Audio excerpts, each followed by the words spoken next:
30년 진료하면서 가장 후회스러운 환자가 있습니다. 68세 여성분이셨어요. 매일 밤 4, 5번씩 깨셔서 화장실 다니셨는데 저는 그냥 나이 때문이라고 했습니다. 3년 후에 그분이 다시 오셨을 때 저는 정말 충격을 받았습니다. 치매 진단을 받으셨더라고요. 나중에 연구자료를 보니까 밤에 자주 깨는 것과 치매가 직접 연결되어 있었습니다. 제가 3년 전에 알았더라면, 그분의 밤을 지켜드렸더라면 오늘 저는 그때 몰랐던 것들을 여러분께 모두 알려드리겠습니다. 여러분 혹시 밤에 몇 번 깨시나요? 1번, 2번, 3번 이상. 2번 이상이시라면 오늘 영상 끝까지 보셔야 합니다. 이건 단순히 불편함의 문제가 아닙니다.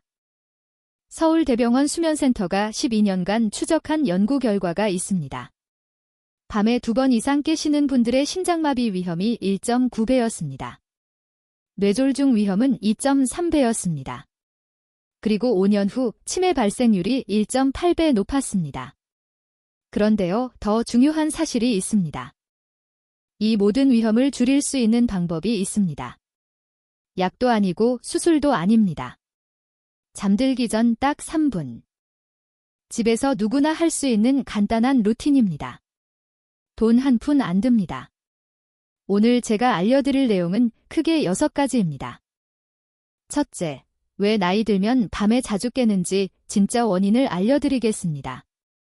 둘째, 밤마다 깨는 것이 우리 몸에 어떤 영향을 주는지 말씀드리겠습니다. 셋째, 지금까지 잘못 알고 계셨던 상식 4가지를 바로 잡아드리겠습니다. 넷째, 저녁 3분 루틴이 어떻게 작용하는지 과학적으로 설명드리겠습니다. 다섯째, 오늘부터 바로 실천할 수 있는 구체적인 방법을 알려드리겠습니다.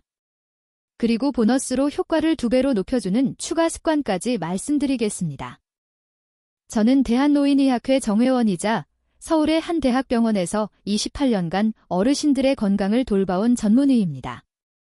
진료실에서 수많은 어르신들을 만나면서 밤소변 때문에 삶의 질이 무너지시는 분들을 정말 많이 봤습니다.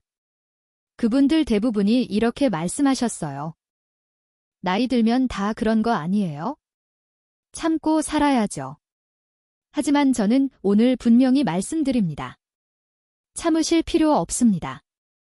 방법이 있습니다. 영상 시작하기 전에 질문 하나 드릴게요. 지금 이 영상 어디서 보고 계세요? 침실이신가요? 거실이신가요? 그리고 어젯밤에 몇 번 깨셨어요? 댓글로 숫자만 남겨주세요. 저는 화면 너머에 여러분 한 분 한 분을 진심으로 생각하고 있습니다. 자, 이제 첫 번째 이야기를 시작하겠습니다. 왜 60이 넘으면 밤에 자주 깨게 되는지입니다. 여러분 혹시 이런 생각해 보신 적 있으세요? 젊었을 때는 한번 누우면 아침까지 푹 잤는데 언제부터 이렇게 됐지? 많은 분들이 방광이 약해졌다고 생각하십니다. 친구분들한테 물어봐도 다들 그렇다고 하시니까요. 모임에 가시면 화장실 이야기가 꼭 나오시죠. 나도 밤에 3번은 깨, 나도 그래? 원래 그런 거 아니야? 저도 이런 대화를 정말 많이 들었습니다. 하지만 이건 정확하지 않은 상식입니다. 진짜 원인은 완전히 다른 곳에 있습니다. 바로 뇌입니다. 더 정확히 말하면 뇌에서 나오는 호르몬입니다. 우리 몸에는 항인효 호르몬이라는 것이 있습니다. 이름이 어려우시죠? 쉽게 설명드릴게요. 이 호르몬은 밤이 되면 신장에게 명령을 내립니다. 지금은 밤이니까 소변 생산을 줄여라. 몸을 쉬게 해라. 수도꼭지를 생각해 보세요. 낮에는 수도꼭지를 크게 틀어놓습니다. 물이 콸콸 나옵니다. 밤에는 어떻게 하시나요? 수도꼭지를 잠그시죠? 물이 거의 안 나오게요. 젊었을 때 우리 뇌는 밤이 되면 자동으로 수도꼭지를 잠갔습니다. 그래서 밤새 소변이 거의 안 만들어졌어요. 한번 잠들면 아침까지 푹 잘 수 있었던 이유가 바로 여기 있습니다. 그런데 나이가 들면 어떻게 될까요? 수도꼭지가 녹이 슬기 시작합니다. 잠그려고 해도 잘 안 잠깁니다. 그래서 밤에도 물이 조금씩 새어나옵니다.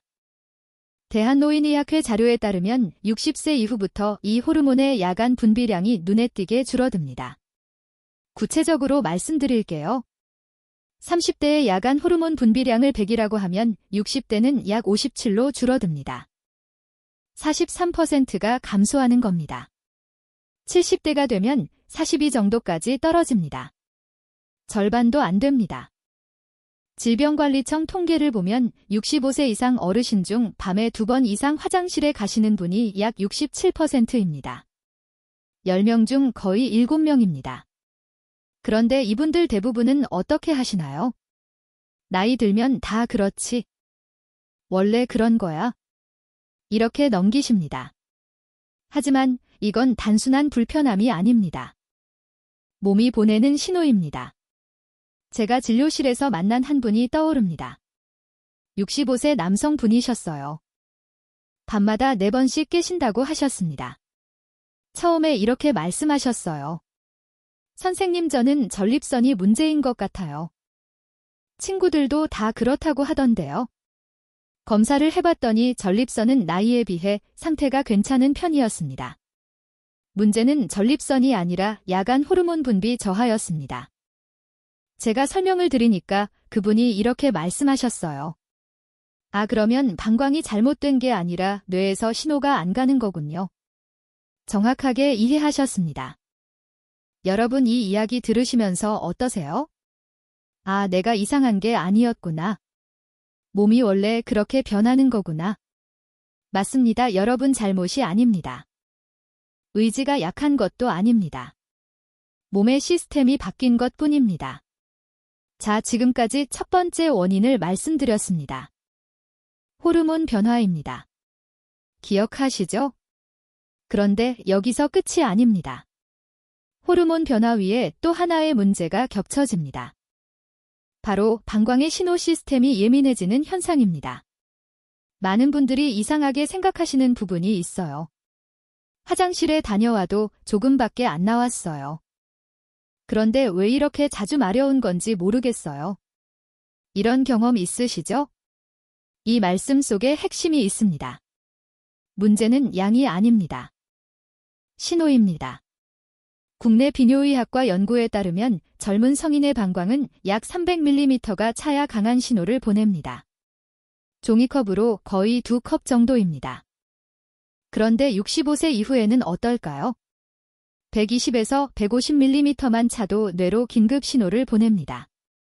반 컵도 안 되는 양입니다. 대한배뇨학회 연구에 따르면 65세 이상 어르신 중 71%가 이런 방광 과민 증상을 보입니다. 10명 중 7명입니다.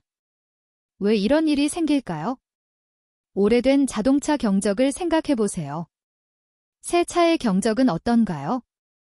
운전자가 누를 때만 울립니다. 정말 필요할 때만 빵 하고 소리가 납니다. 그런데 오래된 차의 경적은 다릅니다. 살짝만 건드려도 울립니다. 심지어 안 건드려도 혼자 울리기도 해요. 고장난 거죠. 방광도 마찬가지입니다. 젊었을 때는 꽉 찼을 때만 신호를 보냈습니다. 하지만 나이 들면 조금만 차도 난리를 칩니다. 뇌는 이 신호를 받으면 어떻게 할까요? 진짜 가득 찼구나. 일어나야겠다. 이렇게 몸을 깨웁니다. 그래서 화장실에 다녀와도 왜 이것밖에 안 나왔지 하는 느낌이 드는 겁니다. 서울의 한 대학병원에서 진행된 연구 결과가 있습니다.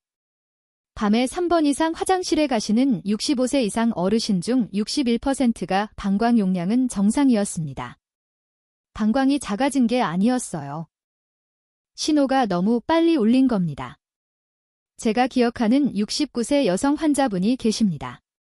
이분은 밤마다 2~3번씩 깨시는데 소변량은 늘 적었습니다.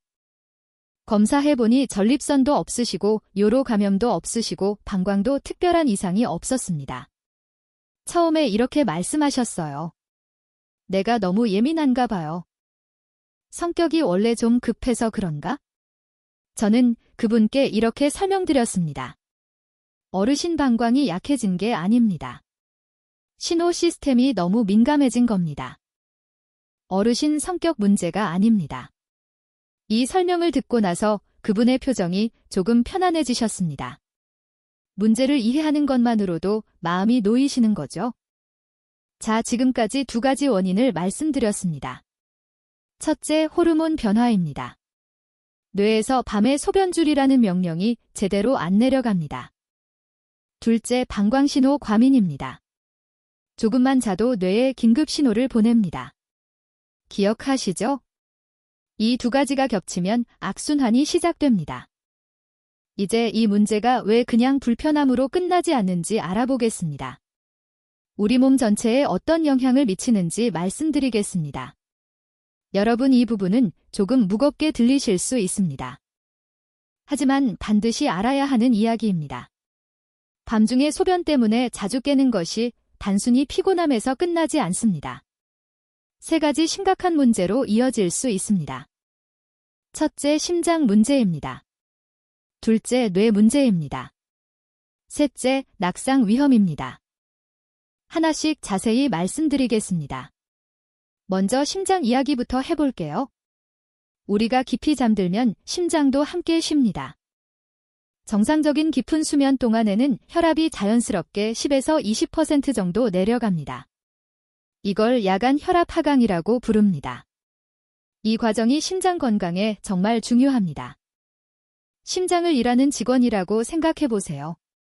낮에는 열심히 일합니다. 회의도 하고 보고서도 쓰고 전화도 받습니다. 하루 종일 쉴 틈이 없어요. 밤에는 어떻게 해야 할까요? 퇴근해서 집에서 쉬어야 합니다. TV도 보고 음악도 듣고 푹 자야 합니다. 그래야 다음 날 또 일할 수 있습니다. 수면이 바로 그 휴식 시간입니다. 그런데 대한고혈압학회 자료에 따르면 밤에 2번 이상 깨는 분들 중 상당수가 이 혈압 하강이 제대로 일어나지 않습니다. 구체적으로 말씀드리면 야간에 2번 이상 깨는 분들의 57%가 혈압 하강 부전을 보였습니다. 10명 중 거의 6명입니다. 몸은 누워있지만 심장은 밤새 긴장 상태에 놓여 있는 겁니다. 퇴근은 했는데 집에서도 계속 업무 전화 받는 것과 같습니다. 제대로 쉬지를 못하는 거예요. 이런 상태가 반복되면 어떻게 될까요? 서울대병원 심혈관센터의 12년간 추적 연구 결과가 있습니다. 정말 충격적입니다. 밤에 2번 이상 깨는 어르신은 그렇지 않은 분에 비해 심근경색 위험이 1.9배였습니다. 뇌졸중 위험은 2.3배였습니다. 2배가 넘습니다. 특히 새벽 4시에서 6시 사이가 가장 위험한 시간대로 나타났습니다. 왜 새벽이 위험할까요? 이 시간에 우리 몸은 혈압을 서서히 높여 깨어날 준비를 합니다. 일어날 준비를 하는 거죠. 그런데 밤새 제대로 쉬지 못한 심장과 혈관은 이 변화를 감당하기 어렵습니다. 그래서 심장마비나 뇌졸중이 이 시간대에 가장 많이 발생하는 겁니다. 여러분, 혹시 새벽에 화장실 다녀오신 후 가슴이 두근거리거나 머리가 맑지 않은 적 있으셨나요? 있으시다면 그게 심장과 뇌가 보내는 경고 신호일 수 있습니다. 저는 이 이야기를 들을 때마다 마음이 무겁습니다. 왜냐하면 많은 분들이 이 위험을 모르고 계시기 때문입니다. 아들, 딸에게 짐이 되고 싶지 않으시죠? 손주들과 오래오래 놀아주고 싶으시죠? 그러시려면 이 밤소변 문제를 가볍게 넘기시면 안 됩니다. 제가 진료실에서 만난 한 분이 생각납니다. 66세 남성분이셨어요. 늘 밝게 웃으시면서 건강하게 지내시던 분이었습니다. 손주가 셋인데 매주 주말마다 놀아주시는 게 가장 큰 낙이라고 하셨어요. 어느 날 새벽에 화장실 다녀오시다가 갑자기 가슴이 답답하셨다고 합니다. 다행히 심하지는 않아서 넘어가셨는데요. 그 후로 밤마다 불안해하셨습니다. 혹시 또 그러면 어떡하지? 손주들이랑 못 놀아주면 어떡하지? 그분이 하신 말씀이 아직도 기억납니다. 선생님, 저는 손주들한테 할아버지 최고 소리 듣는 게 제일 좋아요. 병원에 입원해서 아이들 걱정시키고 싶지 않아요. 그 마음. 여러분도 똑같으시죠? 다음은 뇌 이야기입니다. 깊은 수면 중에는 뇌 안에서 아주 중요한 일이 일어납니다. 낮 동안 쌓인 노폐물을 청소하는 겁니다. 특히 알츠하이머와 관련된 베타아밀로이드라는 단백질이 이 시간에 제거됩니다. 우리 뇌를 부엌이라고 생각해 보세요. 낮에는 요리를 합니다. 아침밥도 하고 점심도 하고 저녁도 합니다. 하루 종일 바쁘죠. 그러다 보면 싱크대에 설거지 거리가 쌓이고 바닥에 음식물도 떨어지고 지저분해집니다. 밤에 부엌 불을 끄면 어떻게 하나요? 설거지를 합니다. 바닥도 닦고 음식물 쓰레기도 버립니다. 그래야 다음날 깨끗한 부엌에서 다시 요리할 수 있습니다. 잠이 바로 그 청소 시간입니다. 뇌척수액이라는 것이 설거지물과 걸레 역할을 합니다. 수면 중에 뇌척수액이 순환하면서 노폐물을 씻어냅니다. 대한신경과학회 보고에 따르면 깊은 수면 중에 뇌의 노폐물 청소 효율이 깨어있을 때보다 11배 높습니다. 그런데 자꾸 깨면 어떻게 될까요? 부엌 불을 켰다 껐다 하면 설거지를 제대로 할 수 없겠죠. 설거지하다 말고 또 요리해야 하니까요. 국내 신경과학회 연구 결과에 따르면 수면이 자주 중단될수록 기억력 저하와 인지 기능 감소가 빠르게 나타났습니다. 특히 야간에 3번 이상 깨는 분들은 그렇지 않은 분에 비해 5년 후 치매 발생률이 1.8배 높았습니다. 많은 어르신들이 말씀하십니다. 요즘 깜빡깜빡해요. 이름이 잘 안 떠올라요. 뭘 하려고 했는지 잊어버려요. 이게 단순한 노화가 아니라 깨진 수면의 결과인 경우가 적지 않습니다. 여러분 혹시 최근에 이런 경험 있으셨나요? 냉장고 앞에 가서 뭘 꺼내려고 했는지 잊어버리신 적 있으세요? 열쇠를 어디 뒀는지 한참 찾으신 적 있으세요? 있으시다면 혹시 밤잠이 문제일 수 있습니다. 저도 환자분들께 이 이야기를 들으면 많은 분들이 깜짝 놀라십니다. 아니, 밤에 화장실 가는 것이랑 기억력이랑 무슨 상관이에요? 이런 질문을 자주 받습니다. 상관이 있습니다. 아주 깊은 상관이 있습니다. 수면은 뇌의 청소 시간입니다. 이 시간이 계속 방해받으면 뇌에 노폐물이 쌓입니다. 그 노폐물이 바로 치매와 관련이 있습니다. 여러분은 혹시 주변에 치매에 걸리신 분을 보신 적 있으세요? 저는 진료실에서 정말 많이 봅니다. 그리고 그 가족들의 고통도 함께 봅니다. 치매는 본인만의 고통이 아닙니다. 가족 전체가 함께 힘들어집니다. 자식들이 일을 그만두고 간병해야 합니다. 손주들이 할아버지 할머니를 몰라보게 됩니다. 이 슬픈 이야기를 막을 수 있는 가장 기본적인 방법 중 하나가 바로 좋은 수면입니다. 밤에 자주 깨지 않는 것입니다. 마지막으로 낙상 이야기입니다. 가장 현실적인 위험입니다. 아직 잠에서 완전히 깨어나지 않은 상태에서 어두운 집 안을 걷는 것은 젊은 사람에게도 위험합니다. 하지만 관절과 시력이 약해진 어르신에게는 훨씬 더 치명적입니다. 보건복지부 통계에 따르면 65세 이상 어르신의 고관절 골절 중 약 43%가 밤이나 새벽 시간대에 화장실로 이동하다가 발생합니다. 거의 절반입니다. 한 번의 낙상이 어떤 결과를 가져올 수 있을까요? 고관절 골절의 경우 수술 3개월 이상의 입원, 6개월 이상의 재활이 필요합니다. 그리고 안타깝게도 고관절 골절 후 1년 내 사망률이 19%에 달합니다. 5명 중 1명입니다. 제가 잊지 못하는 한 분이 계십니다. 수원에 사시던 71세 여성분이셨습니다. 평소에는 매우 활동적이고 혼자 생활도 잘 하시던 분이었습니다. 손주들과 공원에도 자주 가시고 친구분들과 여행도 다니셨습니다. 어느 날 새벽 화장실로 가시다가 미끄러지셨습니다. 고관절을 다치셨습니다. 수술과 긴 재활 기간을 거쳤습니다. 회복 후 진료실에서 그분이 이렇게 말씀하셨습니다. 선생님, 그냥 한번 화장실 가려다 이렇게 될 줄은 몰랐어요. 이제 손주들이랑 놀아주기도 힘들어요. 그 말 속에는 신체적인 고통보다도 자신감이 무너진 마음의 상처가 더 크게 느껴졌습니다. 더 안타까운 것은 그분의 가족들이었습니다. 아들이 직장을 쉬고 간병을 해야 했습니다. 가족 전체의 삶이 달라졌습니다. 나중에 그 아들분이 저한테 따로 말씀하셨어요. 선생님 어머니가 밤에 자주 깬다는 건 알고 있었어요. 근데 그게 이렇게 위험한 줄은 몰랐어요. 진작 알았으면 뭔가 했을 텐데. 그 말을 듣는 순간 저도 마음이 아팠습니다. 여러분의 자녀분들도 아마 모르고 계실 겁니다. 부모님이 밤에 몇 번씩 깨신다는 것을요. 그리고 그것이 얼마나 위험한지도요. 오늘 이 영상을 자녀분들과 함께 보시는 것도 좋은 방법입니다. 가족이 함께 알아야 함께 예방할 수 있습니다. 여러분은 어떠세요? 침실에서 화장실까지 밤에 안전하게 이동할 수 있는 환경이신가요? 조명은 있으신가요? 센서 등이나 야간 조명을 설치해 두셨나요? 문턱은 없으신가요? 작은 문턱도 밤에는 위험합니다. 미끄러운 바닥은 아니신가요? 화장실 바닥에 미끄럼 방지 매트가 있으신가요? 만약 한 가지라도 걱정이 되신다면 이 문제를 가볍게 넘기시면 안 됩니다. 자, 지금까지 3가지 위험을 말씀드렸습니다. 첫째, 심장 문제입니다. 밤에 2번 이상 깨면 심장병 위험 1.9배입니다. 둘째, 뇌 문제입니다. 수면 중단이 반복되면 치매 위험 1.8배입니다. 셋째, 낙상 위험입니다.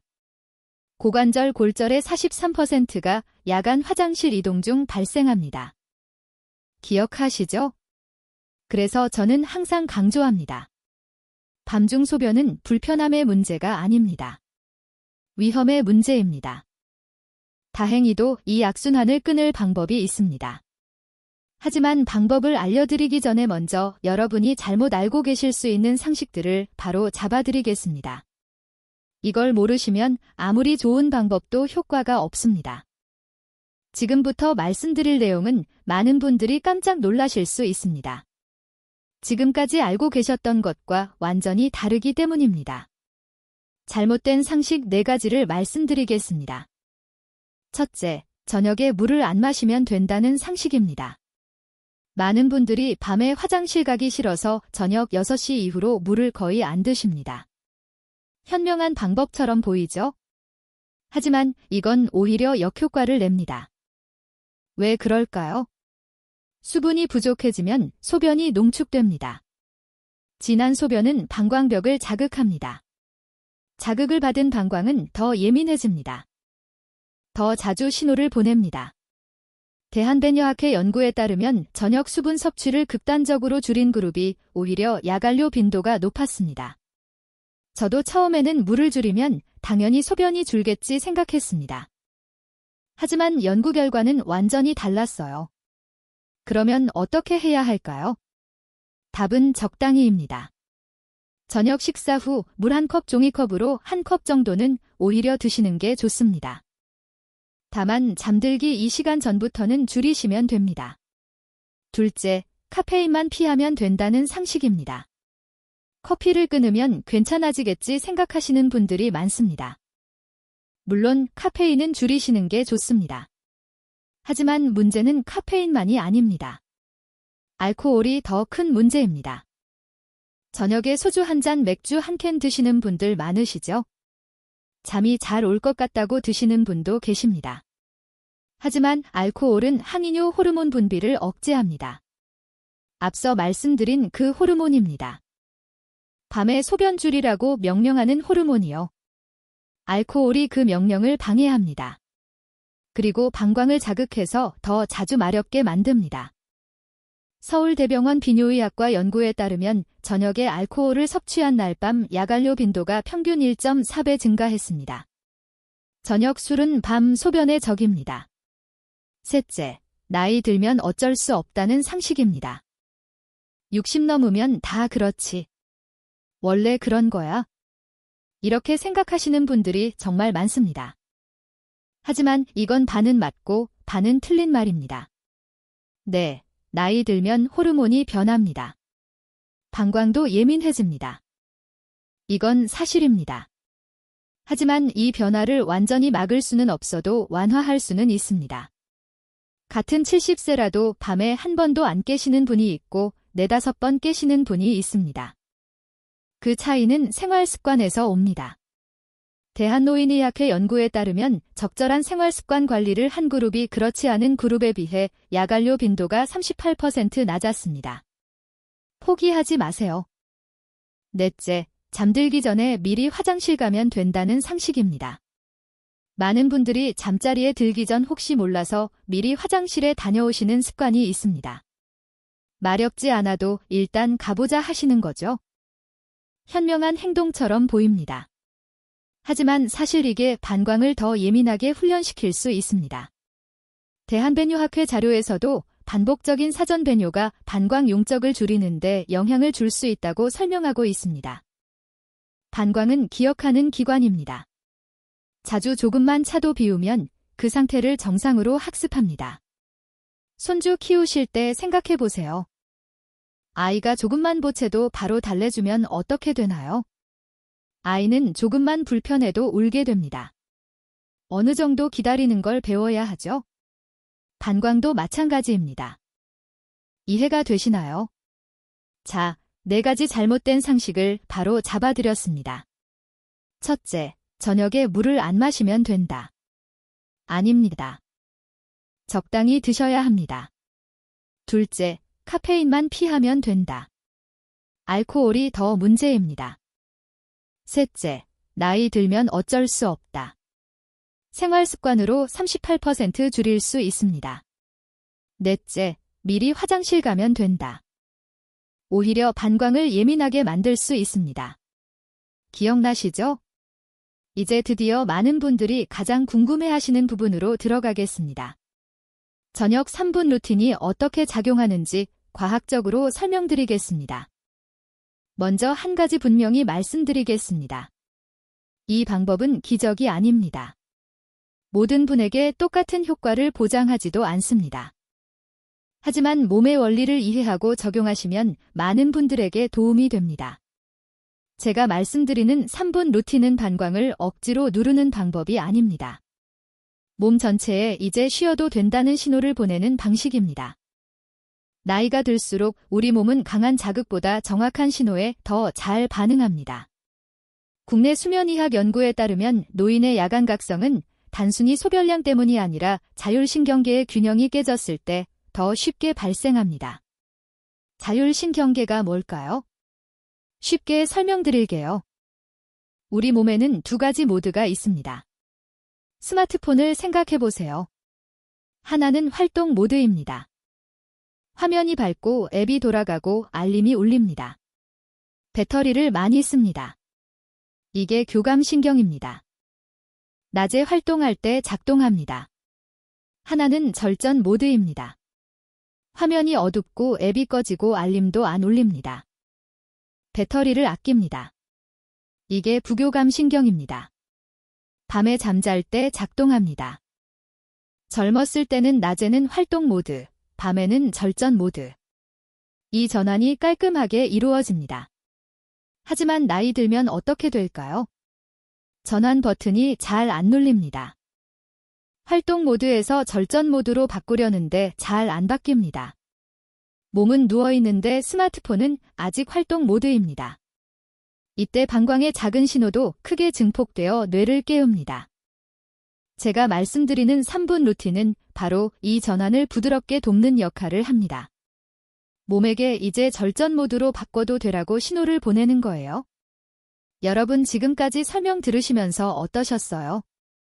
아, 그래서 밤에 자꾸 깨는 거구나. 몸 모드 전환이 안 되는 거구나. 이해가 되셨죠? 문제를 이해하면 해결책도 명확해집니다. 그래서 저는 수면제를 권하지 않습니다. 수면제는 뇌를 강제로 끄는 겁니다. 자연스러운 전환이 아닙니다. 그리고 노인분들에게는 부작용도 많습니다.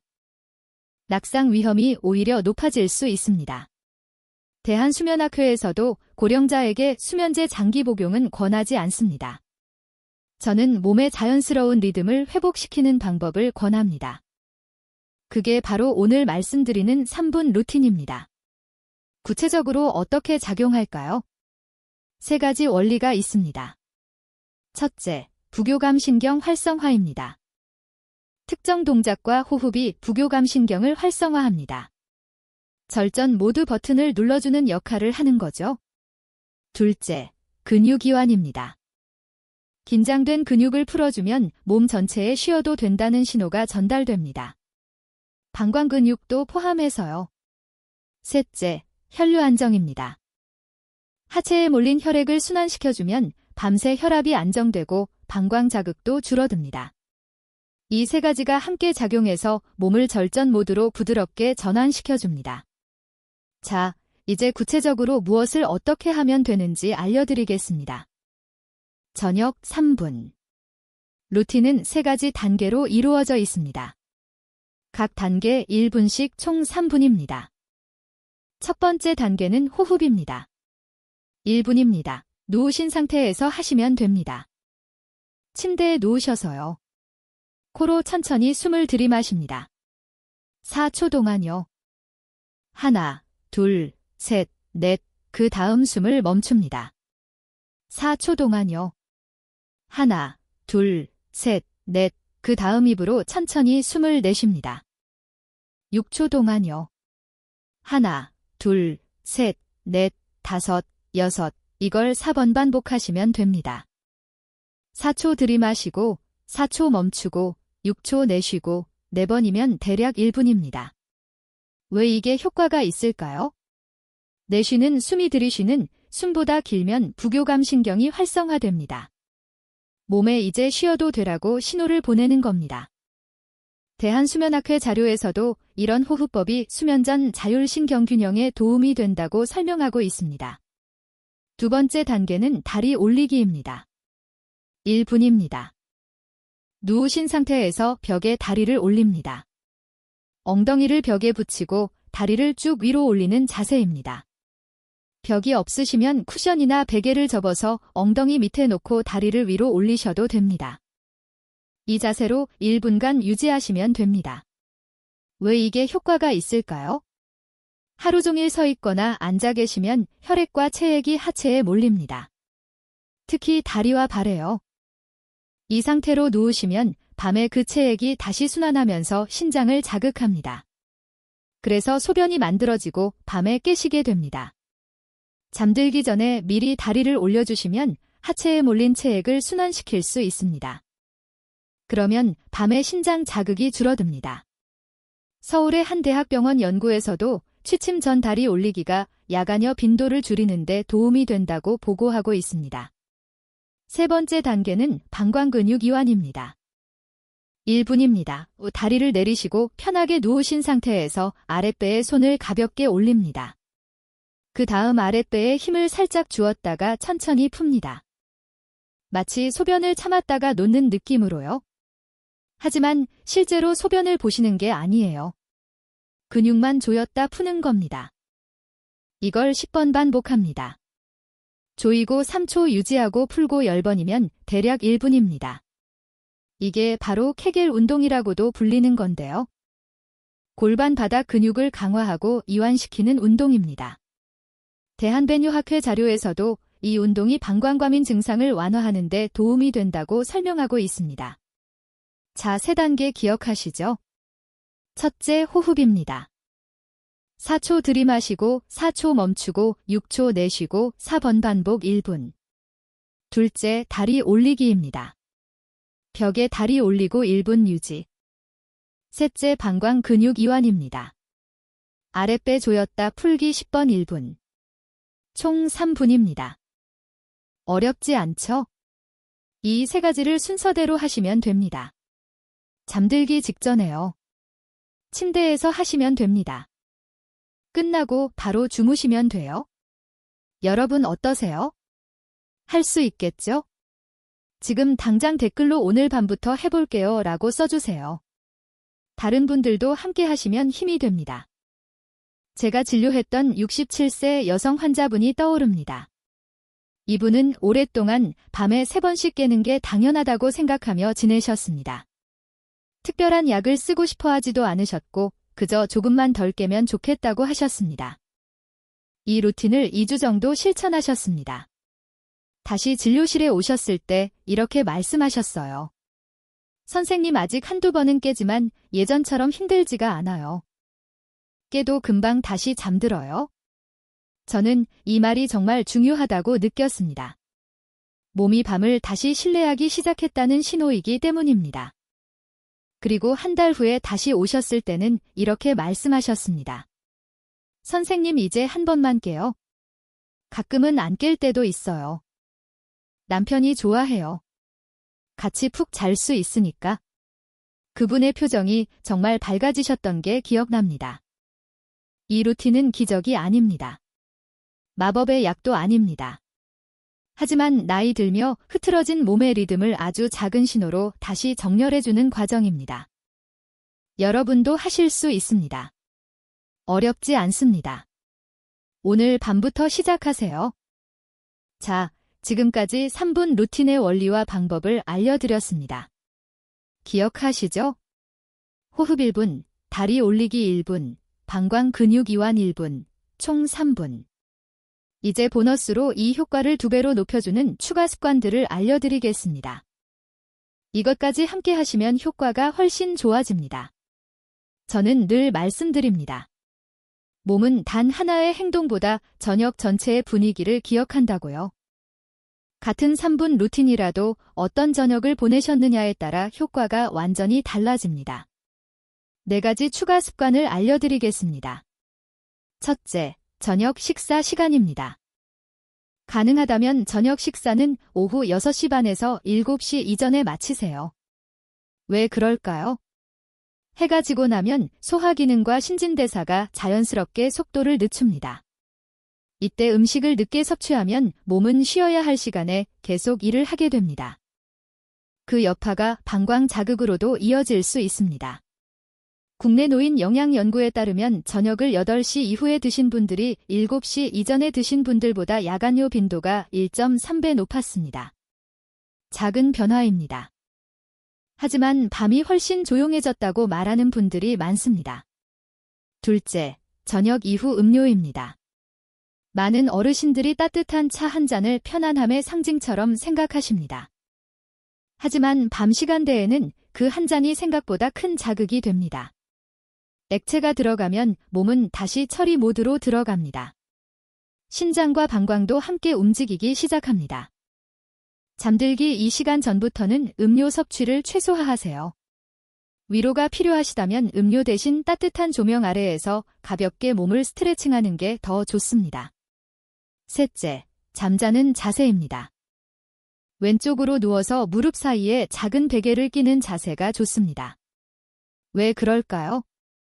이 자세는 복부 압력을 줄이고 혈액순환을 도와 밤 동안 몸이 안정되기 쉬운 환경을 만들어줍니다. 방광에 가해지는 압력도 줄어듭니다. 국내 재활의학과 자료에서도 이 자세가 소화와 야간 불편감을 완화하는 데 도움이 된다고 설명하고 있습니다. 넷째, 조명입니다. 잠들기 1시간 전부터는 밝은 조명을 피하세요.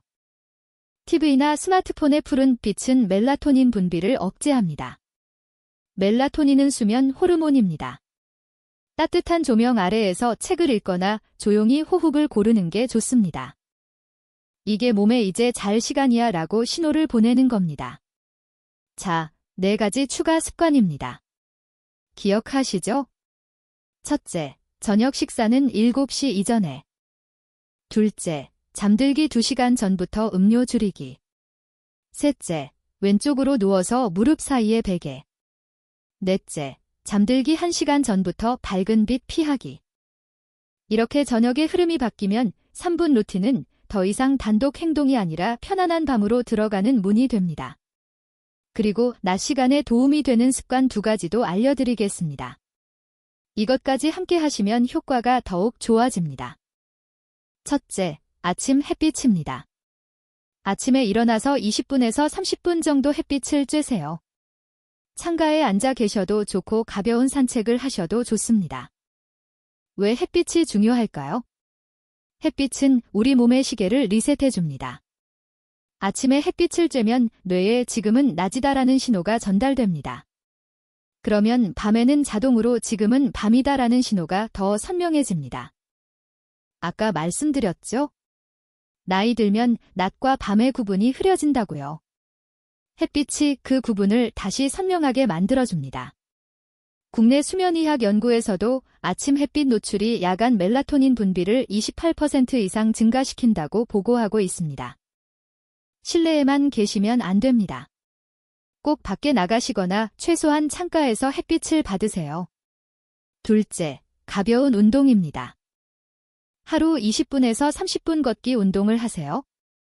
격렬한 운동은 피하시고 땀이 살짝 나는 정도면 됩니다. 운동은 자율신경의 균형을 회복시켜줍니다. 낮에 적당히 활동하면 밤에 부교감 신경이 더 잘 활성화됩니다. 아까 스마트폰 비유 기억하시죠? 활동 모드와 절전 모드요. 낮에 활동 모드를 적당히 써야 밤에 절전 모드가 잘 됩니다. 하루 종일 집에만 계시면 몸이 낮과 밤을 구분하기 어렵습니다. 그리고 운동은 방광 건강에도 도움이 됩니다. 대한비뇨의학회 자료에 따르면 규칙적인 걷기 운동을 하는 그룹이 그렇지 않은 그룹에 비해 야간요 빈도가 23% 낮았습니다. 다만 저녁 6시 이후에 격렬한 운동은 피하세요. 몸이 각성 상태가 되어 잠들기 어려워질 수 있습니다. 자, 이제 오늘 말씀드린 내용을 전체적으로 정리해드리겠습니다. 긴 영상이었지만 여기까지 함께 해주셔서 감사합니다. 오늘 우리는 6가지를 함께 살펴봤습니다. 첫째, 왜 나이 들면 밤에 자주 깨는지 알아봤습니다. 항이뇨 호르몬이 줄어들고 방광신호가 예민해지기 때문입니다. 둘째, 이것이 왜 위험한지 알아봤습니다. 심장병 위험 1.9배 치매 위험, 1.8배 낙상으로 인한 고관절 골절 위험, 단순한 불편함이 아니었습니다. 셋째, 잘못된 상식 4가지를 바로잡았습니다. 저녁에 물을 안 마시면 된다 틀렸습니다. 나이 들면 어쩔 수 없다. 38% 줄일 수 있습니다. 넷째, 저녁 3분 루틴이 어떻게 작용하는지 알아봤습니다. 부교감 신경 활성화 근육이완 연료 안정 3가지 원리입니다. 다섯째, 구체적인 실천 방법을 알려드렸습니다. 호흡 1분, 다리 올리기 1분, 방광 근육이완 1분, 총 3분. 여섯째, 효과를 높이는 추가 습관을 알려드렸습니다.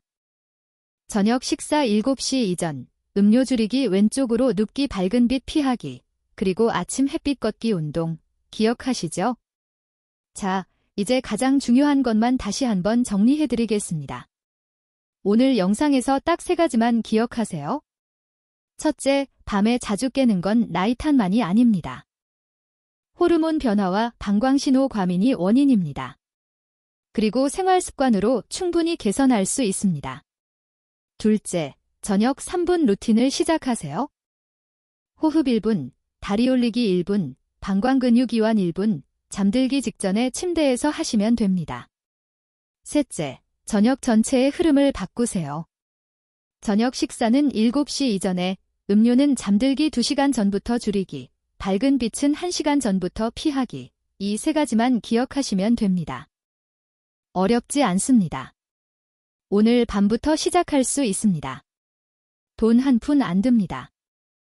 특별한 도구도 필요 없습니다. 침대에서 3분이면 됩니다. 중요한 건 완벽한 밤이 아닙니다. 조금 더 편안한 밤입니다. 한 번 덜 깨고 다시 잠들기가 쉬워지고 아침에 일어났을 때 몸이 덜 무겁게 느껴지는 것, 그 작은 변화들이 쌓이면 삶의 리듬도 함께 달라지기 시작합니다. 우리 세대는 자식 키우느라 정작 내 건강은 뒤로 했습니다. 먹고 살기 바빠서 몸은 늘 뒷전이었죠. 이제 우리 차례입니다. 손주들과 오래오래 놀아주시려면, 가족들에게 짐이 안 되시려면 지금부터 밤을 챙기셔야 합니다. 60 이후의 건강은 더 강한 자극이 아니라 더 지혜로운 돌봄에서 만들어집니다. 저는 진료실에서 매일 이것을 확인하고 있습니다. 여러분 그동안 고생 많으셨습니다. 이제 스스로에게 조금 더 친절해지셔도 괜찮습니다. 이 영상의 내용은 일반적인 건강 정보를 바탕으로 한 것입니다. 개인의 상태에 따라 다를 수 있습니다. 통증, 혈뇨, 급격한 증상 변화가 있다면 반드시 전문의와 상담하시기 바랍니다. 이 영상은 진단이나 치료를 대신할 수 없습니다. 오늘 이야기가 마음에 조금이라도 닿았다면 댓글로 오늘 밤부터 해볼게요 라고 써주세요. 여러분의 한 줄 한 줄이 저에게는 다시 영상을 만들 힘이 됩니다. 도움이 되셨다면 좋아요 부탁드립니다. 가족 중에 밤에 자주 깨시는 분이 계시다면 이 영상을 공유해주세요. 함께 건강해지실 수 있습니다.